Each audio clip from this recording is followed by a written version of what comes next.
हालाणी जी रहवासी बेवा औरत खैरबानू भट्टी फ़कीर 7 साला पुट अलमदार भट्टी फ़कीर जी बाजाबेला नेशनल प्रेस क्लब हालाणी अॻियां एहतजाज कयो। इन मौक़े ते बेवा औरत साफ़िन खे ॿुधायो त मुंहिंजी फुफीअ जे पुटनि मुनीर भट्टी, वहीद भट्टी ऐं हाकिम भट्टी फ़कीर मुंहिंजे पुट 7 साला अलमदार भट्टी फ़कीर खे ईद उल अज़हा ते माल सां गॾु कराची वठी विया हुआ ऐं उहे वापसि आया पर पुटु वापसि न आयो। उन्हनि खां पुछा कई त हुननि चयो त तुंहिंजो पुटु कराची में गुम थी वियो।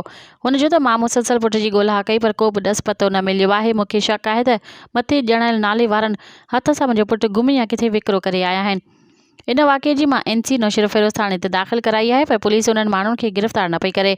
हुन SSP नौशर फ़िरोज़ ऐं आला अमलदारनि खे अपील कई त मथे ॼणियल जवाबदारनि खे गिरफ़्तार करे मुंहिंजो पुटु बाज़ियाब कराए ॾिनो वञे। मज़ीद ख़बरनि ऐं तफ़सीलात लाइ विज़िट कयो असांजी वेबसाइट www.awamiNewsHD.com ऐं ॾिसंदा रहो अवामी न्यूज़ HD।